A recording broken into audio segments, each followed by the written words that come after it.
Negeri MUI. Baik, Pak Fahmi, Ya, kalau misalkan kita lihat serangan Israel terhadap Iran pada Sabtu pagi waktu setempat, menurut Anda sebenarnya apa yang ingin diutarakan Israel? ya tentu saja ini bagian dari kelanjutan perang ya 12 hari yang pernah dilancarkan Israel ke Teheran ya atau ke Iran pada beberapa bulan yang lalu tahun 2025.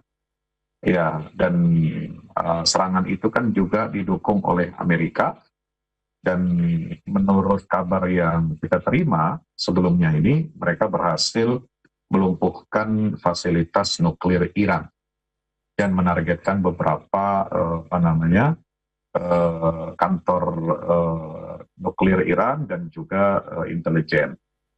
Nah, jadi ini fase kedua saya kira ya, serangan bagian dari preemptif untuk membersihkan wilayah Timur Tengah setelah gencatan senjata di Gaza ini diinisiasi oleh Donald Trump, berdirinya BOP dan lain sebagainya itu adalah bagian langkah untuk mengamankan Israel ya dari ancaman luar.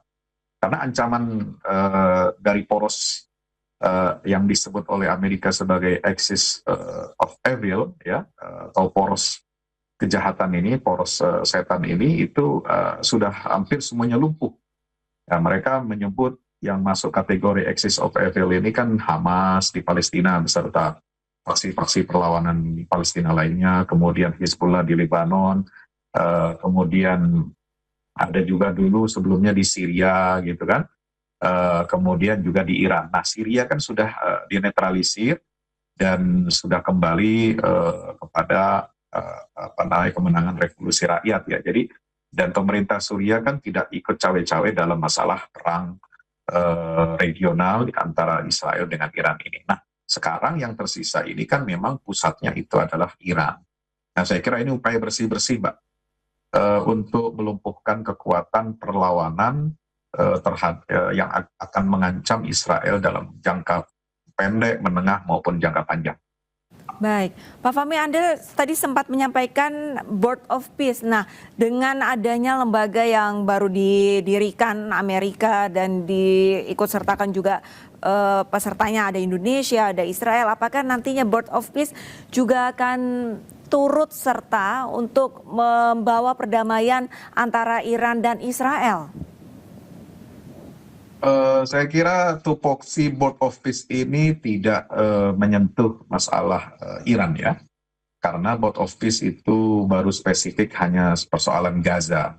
Meskipun di charter BOP charter itu piagam berdirinya BOP itu disebutkan bisa juga Dewan Perdamaian ini atau Badan Perdamaian ini juga bisa menanggulangi ataupun masuk ke wilayah-wilayah konflik atau wilayah perang lainnya. Tapi sejauh ini semua pihak yang terlibat dalam BOP fokus untuk Gaza pasca perang ya setelah 2 tahun dari 2023 sampai 2025.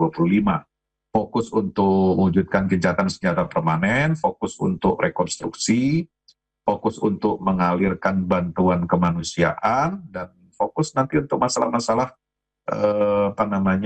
ya katakanlah yang diinginkan oleh Israel adalah demilitarisasi faksi Palestina di Gaza. Nah, sejauh ini memang belum ada ya, kecuali untuk masuk ke Iran maksud saya. Mungkin ini wilayahnya nanti Dewan Keamanan PBB, Mbak.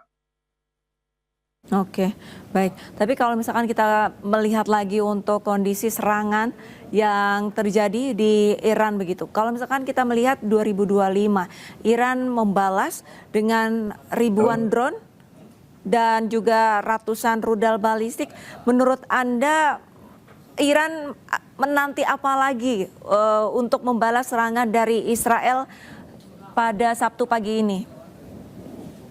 Iya, tentu Iran saya kira masih punya banyak kejutan ya, punya hal-hal yang masih disimpan, yang belum diekspos ke publik, tetapi menurut berita-berita yang pernah beredar ya bisa disaksikan di media sosial atau di YouTube atau bahkan berita portal resmi, itu mereka akan menyiapkan rudal balistik, rudal yang sifatnya ini hipersonik yang lebih cepat dari suara gitu ya. Jadi rudal hipersonik ini itu dalam tempo beberapa menit saja, ya kurang dari 1 jam itu bisa menjangkau dari Teheran atau wilayah Iran itu ke Israel atau ke Tel Aviv. Nah ini rudal yang paling besar yang kemarin saya kira belum dikeluarkan. Nah kalau ini akan dikeluarkan betul ya dan serius gitu ya, tentu ini bisa menjadi kiamat kecil bagi Israel. Tapi apakah nanti Iron Dome itu akan berfungsi kan kita belum bisa memprediksi ya, karena menurut info yang kita terima